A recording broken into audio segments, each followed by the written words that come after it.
जो सरकार आपके अधिकारों को लूटने का काम कर रही है, उस सरकार को मिट्टी में मिलाने का काम भी 2025 में हम लोग करेंगे। जो सरकार बहन बेटियों की रक्षा नहीं कर पा रही है, गरीबों, दलितों, पिछड़ों, आदिवासियों, मुसलमानों की रक्षा नहीं कर पा रही है, वो सरकार कानून व्यवस्था का ढिढोरा पीटना बंद करे। अगर आप रक्षा नहीं कर पा रहे मुख्यमंत्री, तो पद से इस्तीफा क्यों नहीं देते, कुर्सी छोड़ क्यों नहीं देते, कुर्सी खाली क्यों नहीं कर देते, क्यों कुर्सी चिपके हुए? सांप भी चंदन के पेड़ से नहीं लिपटता, जिस तरह से आप कुर्सी से चिपटे हुए हो। जनता ने आपको इतनी बार मौका दिया और आपने हमेशा जनता को धोखा दिया। ये मौका मिलने पे धोखा का काम अब इसमें बिहार में बंद होने वाला है। मान्यवर काशीराम साहब कहते थे कि आरक्षण से लेंगे, एसपी डीएम वोट से लेंगे, सीएम पीएम। उन्होंने ये भी कहा कि मान लो तो हार और ठान लो तो जीत। अगर आप ठान लोगे तो ये निकम्मी सरकारें भी हटेंगी और आपके हाथ में भी ताकत आएगी। बाबा साहब अम्बेडकर कहते थे, political power is the master की, इट इज द मास्टर की which you can open each and every lock. Political power यानी राजनीतिक सत्ता वो चाबी है जिसके द्वारा आप सारी परेशानी यानी कि सारी समस्याओं के ताले खोल सकते हैं। आप मुझे मौका दे दो, आजाद समाज पार्टी भीम आर्मी के हाथ मजबूत कर दो। अगर आपका एक बच्चा बेरोजगार घूम जाए तो फिर चंद्रशेखर आजाद से सवाल करना। मेरे साथियों, यहाँ के नेताओं को आपने भरोसा किया। आप चुनाव से पहले वो आपकी गली में आते, आपके पैर पकड़ते हैं, आपको चाचा, ताऊ, भाभी, बहन, चाची, ताई, पता नहीं क्या क्या शब्द कहते हैं, शराब पिलाते हैं, मिठाई खिलाते हैं, कपड़ा लुटाते हैं, सारे काम करते हैं। क्यों?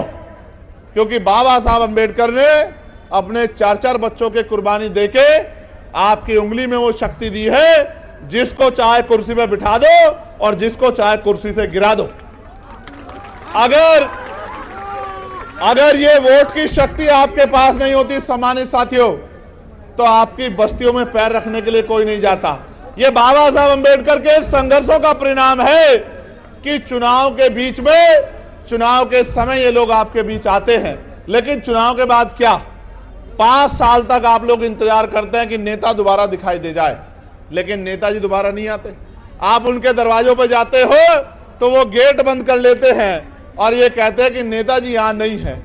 आप ये बताओ, इन नेताओं के सहारे आप अपनी लड़ाई को लड़ लोगे?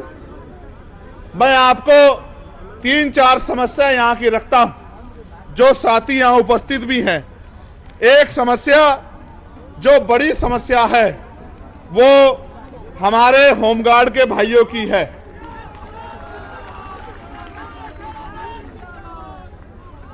जो विज्ञापन संख्या 2/2/2011 की बहाली 2022 में ली गई, 13 वर्षों के विलंब से बहाली की गई। इसके बावजूद भी फिजिकल, मेडिकल एवं औपबंधिक मेगा सूची नाम रहते हुए इन लोगों को नियुक्ति नहीं दी जा रही है। होमगार्ड, जबकि जहानाबाद जिले में और अन्य जिलों में होमगार्ड के बहुत सारे पद खाली हैं, फिर भी सरकार इनकी बहाली नहीं कर रही है। इन्होंने मुझसे आग्रह किया है कि आप हमारी आवाज को पार्लियामेंट में भी उठाएं और हमारी बहाली कराने का काम करें। मैं होमगार्ड के भाइयों को विश्वास दिलाता हूं, मगर विश्वास दिलाते मैं ये भी कहना चाहता हूं, जब सरकार इतने बड़े पैमाने पर निजीकरण करेगी तो कल जो आरक्षण रूपी अधिकार हथियार आपको मिला है वो तो बेसर हो जाएगा।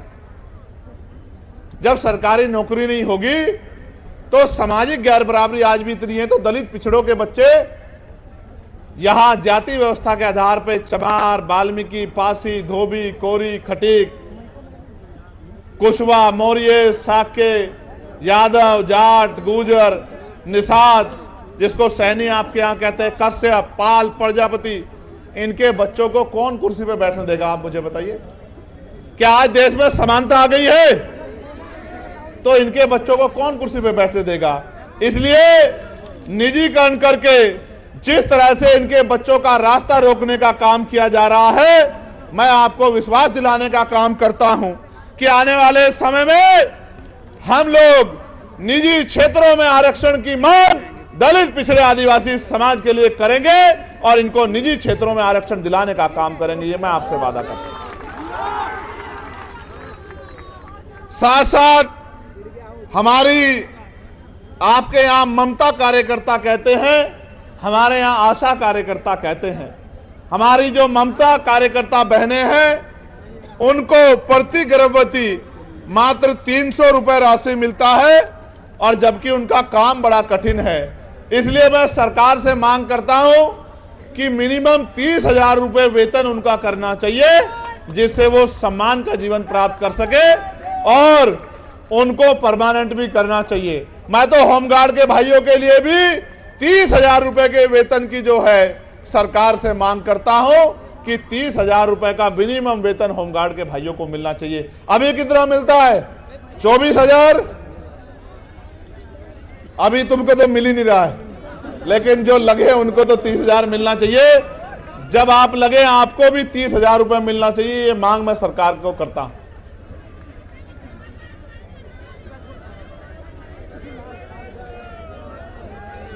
ज्वाइनिंग नहीं हो रही है ना, ज्वाइनिंग भी होगी और जिस दिन ज्वाइनिंग होगी आप लोग बहुत बहुत धन्यवाद भी चंद्रशेखर आजाद का और भीम आर्मी आजाद समाज पार्टी का करोगे, चिंता मत करो।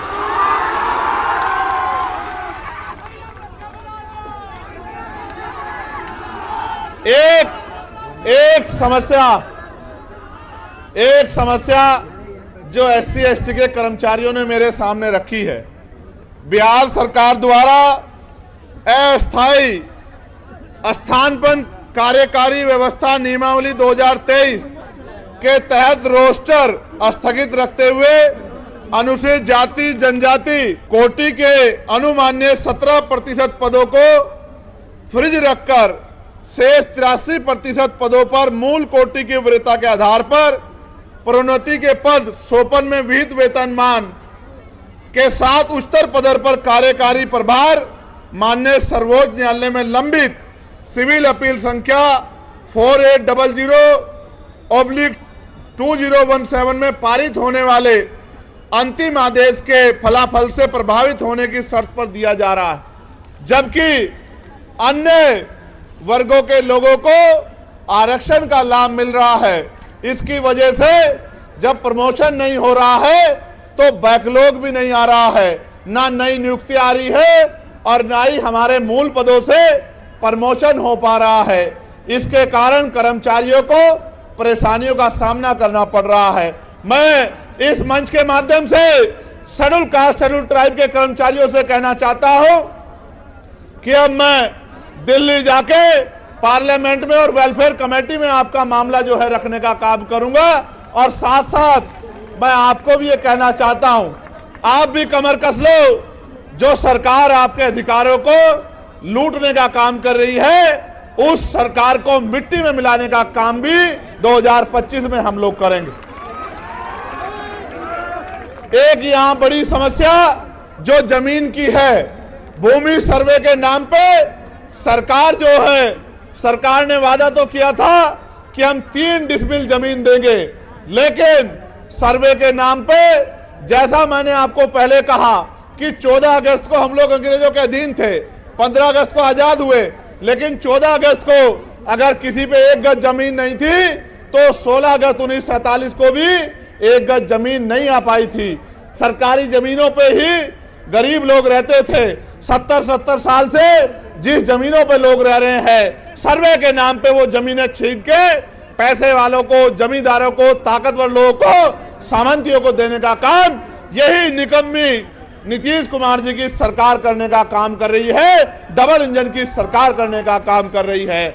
मैं सरकार को ये कहना चाहता हूं, अपनी बुरी मंशा से की जा रही इस योजना को सरकार तत्काल रोक के जमीनों के अधिकार को सुरक्षित करने का काम करे, वरना तो सरकार याद रखे, जल जंगल जमीन बचाने के लिए सरकार से हर तरह की लड़ाई लड़ने का काम हम यहां से लेकर दिल्ली तक करेंगे और अपने लोगों की जमीन को किसी भी कीमत पे सरकार को छीनने हम लोग नहीं देंगे। दूसरा, कानून व्यवस्था बहुत बिगड़ी हुई है। इसके लिए मैं सरकार से ये कहना चाहता हूं कि जो सरकार बहन बेटियों की रक्षा नहीं कर पा रही है, गरीबों, दलितों, पिछड़ों, आदिवासियों, मुसलमानों की रक्षा नहीं कर पा रही है, वो सरकार कानून व्यवस्था का ढिढोरा पीटना बंद करे। अगर आप रक्षा नहीं कर पा रहे हो मुख्यमंत्री, तो पद से इस्तीफा क्यों नहीं देते, कुर्सी छोड़ क्यों नहीं देते, कुर्सी खाली क्यों नहीं कर देते, क्यों कुर्सी चिपके हुए? इस तरह से तो सांप भी चंदन के पेड़ से नहीं लिपटता, जिस तरह से आप कुर्सी से चिपटे हुए हो। अगर नहीं काम कर पा रहे हो, नहीं लो जनता के हितों की रक्षा कर पा रहे हो, तो कुर्सी क्यों नहीं छोड़ देते मुख्यमंत्री जी? आपको सोचना चाहिए। जनता ने आपको इतनी बार मौका दिया और आपने हमेशा जनता को धोखा दिया। ये मौका मिलने पे धोखा का काम अब इसमें बिहार में बंद होने वाला है। अब अगर मौका मिलेगा तो काम करने वाले लोगों को मिलेगा, और जब मौका मिलेगा काम करने वाले लोगों को, तो धोखा बंद हो जाएगा। इस बात का भी मैं आपको विश्वास दिलाता हूं।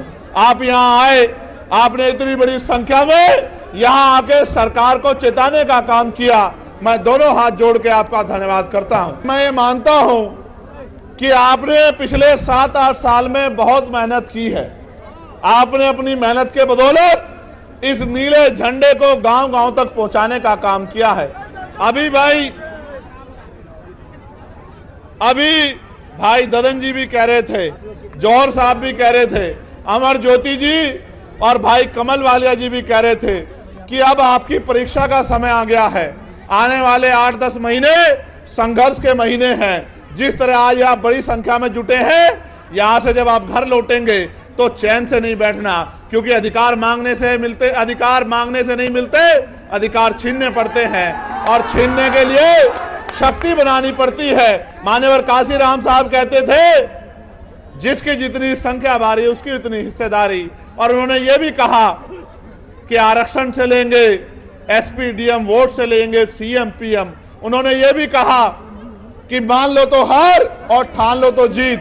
अगर आप ठान लोगे तो ये निकम्मी सरकारें भी हटेंगी और आपके हाथ में भी ताकत आएगी। तो मैं अपने गांव के कार्यकर्ता से कहना चाहता हूं कि वो आज से रजिस्टर बना ले और एक एक घर को जोड़ के भाईचारा बनाने का काम करे, बहुजन समाज में एकता बनाने का काम करे, अपनी शक्ति बनाने का काम करे। और आने वाले समय में संघर्ष के बलबूते किसी के आगे हाथ फैलाने वाला नहीं, कलम की ताकत अपने हाथ में लेके लोगों के भविष्य को बदलने वाली शक्ति अपने हाथ में सत्ता के रूप में लेने का काम करे।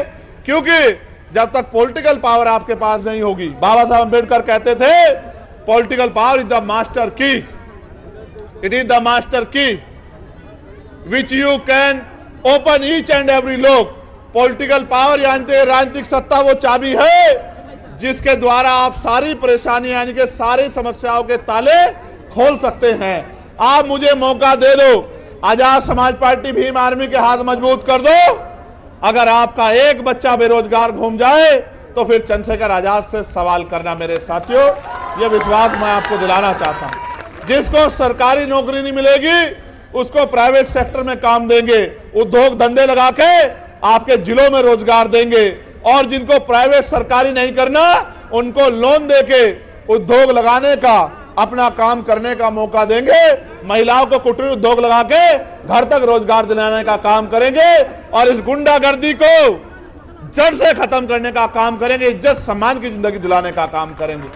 किसानों को उनकी फसल के दाम जो है उनकी इच्छा अनुसार दिलाने का काम करेंगे, और जीवन भर मजदूरी कर करके बनने वाले इन परिवारों को मुख्य धारा में लाने का काम करेंगे। समान एजुकेशन पॉलिसी प्रदेश में लागू करेंगे, और समान health policy, common health policy इस प्रदेश में लागू करेंगे। अमीरों जैसा इलाज गरीबों को मिलेगा, और अमीरों को जैसे मिलने वाली पढ़ाई गरीबों के बच्चों को मिलेगी। अपने बच्चों को अच्छी शिक्षा के लिए हर साल 1000 बच्चों को विदेश में पढ़ने के लिए भेजने का काम करेंगे, और इस देश की सेवा करने का मौका देंगे। साथ साथ 2010 टोला सेवा संस्कृत बोर्ड के नाम पर अभी तक बहाली नहीं हुई है। कितनी समस्या बताओगे? मैंने आपको समाधान बता दिया है। हिम्मत करके आजाद समाज पार्टी भीम आर्मी के साथ खड़े हो जाओ, एक समस्या नहीं रहेगी और आप मांगने वाले नहीं देने वाले बन जाओगे। और जिन साथियों ने अपनी समस्याएं दी है, जो राष्ट्रीय स्तर की है उन पर राष्ट्रीय स्तर पे और जो प्रदेश स्तर की है उन पर प्रदेश स्तर पे मुहिम चला के संघर्ष किया जाएगा और आपकी मांगे पूरी करवाने का काम हम लोग करेंगे। बहुत बहुत धन्यवाद। जय भीम, जय भारत, जय संविधान, जय मंडल, जय जोहार, जय जवान, जय किसान। आप सबके लिए मंगल कामनाएं।